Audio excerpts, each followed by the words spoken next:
No extremo norte do Canadá, onde o inverno nunca dorme e o vento carrega vozes antigas, existe uma lenda que os povos indígenas contam ao redor do fogo, a história do dançarino misterioso. É uma entidade que aparece nas noites mais frias, movendo-se como um homem, mas não sendo humano. Dizem que ele dança para atrair, dizem que ele dança para enganar, e dizem que quem o segue desaparece para sempre. Eu era investigador de trilhas isoladas, um trabalho que me acostumou a lidar com histórias de lobos e ursos, com a dureza da natureza. Para mim, as lendas eram apenas isso, histórias para assustar crianças e turistas. Pelo menos até o dia em que 3 jovens desapareceram perto do Lago Mystic. O lugar tinha uma fama sinistra. Era conhecido por seu silêncio exagerado, como se a própria vida tivesse medo de fazer barulho ali. Nem os pássaros ousavam cantar. Partimos em uma equipe de busca ao amanhecer. A neve recém-caída era tão branca que parecia queimar os olhos. Foi essa neve pura que nos permitiu encontrar algo que desafiava qualquer lógica. Marcas de pegadas humanas, mas completamente erradas. Elas estavam espaçadas demais, como se a criatura estivesse dando passos longos e irregulares, quase saltando de um ponto a outro. Ou, como alguém da equipe sussurrou, como se estivesse dançando. Ignoramos o calafrio que percorreu nossas espinhas. Procuramos por horas, mas não havia sinal dos jovens. Nenhum pedaço de roupa, nenhuma pegada normal, apenas aquelas marcas bizarras que se estendiam por quilômetros antes de desaparecerem perto da margem congelada do lago. Ao cair da noite, decidimos acampar. O frio era cortante, mas não era isso que incomodava. Era o silêncio, um silêncio tão profundo e opressivo que parecia esmagar a gente. Era como se o mundo inteiro estivesse segurando a respiração esperando por algo. Foi então que ouvimos. Era um som suave, quase imperceptível. Um som ritmado como passos arranhando a neve congelada. Tap, tap, tap, tap. Todos ficamos imóveis. O som vinha da escuridão, além do alcance das nossas lanternas. Eu me levantei devagar, forçando os olhos para enxergar.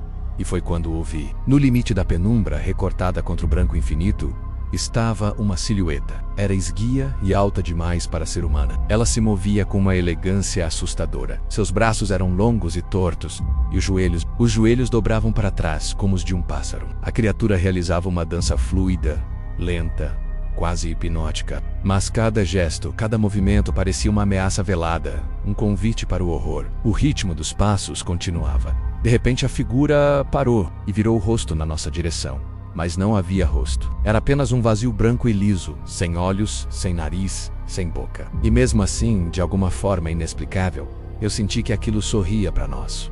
Um sorriso frio, predador. O medo nos paralisou. Ninguém conseguia se mover. Ninguém conseguia gritar. O dançarino começou a se mover na minha direção. Mas agora seus passos não faziam som. Ele simplesmente deslizava sobre a neve, flutuando como se não tocasse o chão, cada vez mais perto do nosso acampamento. Um dos meus colegas, um homem forte e experiente chamado Marcos, tentou gritar um aviso, mas sua voz não saiu. Foi como se o próprio ar estivesse congelado em seus pulmões. A criatura ergueu um de seus braços longos e finos, curvando-o num gesto estranho, quase convidativo. E foi aí que eu percebi o mais terrível de tudo.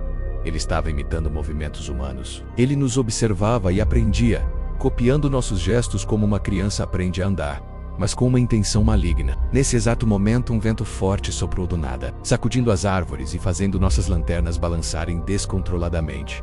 As sombras dançaram junto com ele. Por um segundo, eu o perdi de vista. E quando olhei de novo, ele não estava mais na minha frente. Estava atrás de Marcos. Um estalo seco ecoou pelo silêncio opressivo. Um som de osso quebrando que eu nunca vou esquecer. O corpo de Marcos caiu na neve com um baque surdo. O dançarino misterioso agora segurava a cabeça dele com uma de suas mãos finas e compridas. E então, ele começou a girar o corpo em um movimento grotesco e fluido, usando o corpo sem vida como parte de sua dança macabra. Ele ergueu a cabeça de Marcos para o céu escuro, como um grande troféu. O que aconteceu depois foi puro pânico. Eu corri. Corri como nunca tinha corrido na vida, sem direção. Apenas para longe daquela cena. A floresta parecia se fechar ao meu redor, os galhos me arranhando, o frio queimando meus pulmões.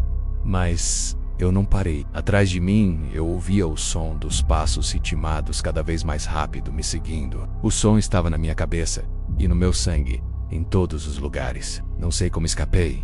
Não sei por quanto tempo corri. A última coisa de que me lembro é de cair exausto na neve, com um som daquela dança infernal ecoando nos meus ouvidos. Acordei em um hospital dias depois, resgatado por outra equipe que me encontrou à beira da morte por hipotermia. Nenhum dos outros membros da minha equipe foi encontrado. Assim como os 3 jovens, eles simplesmente desapareceram. As autoridades encerraram o caso como um acidente trágico atribuído a uma tempestade de neve súbita. Mas eu sei a verdade. Hoje, anos depois, ainda vivo com aquele som na minha memória. E quando o vento norte sopra forte e uiva através das árvores, às vezes eu penso que ouço um ritmo distante vindo das profundezas das florestas congeladas.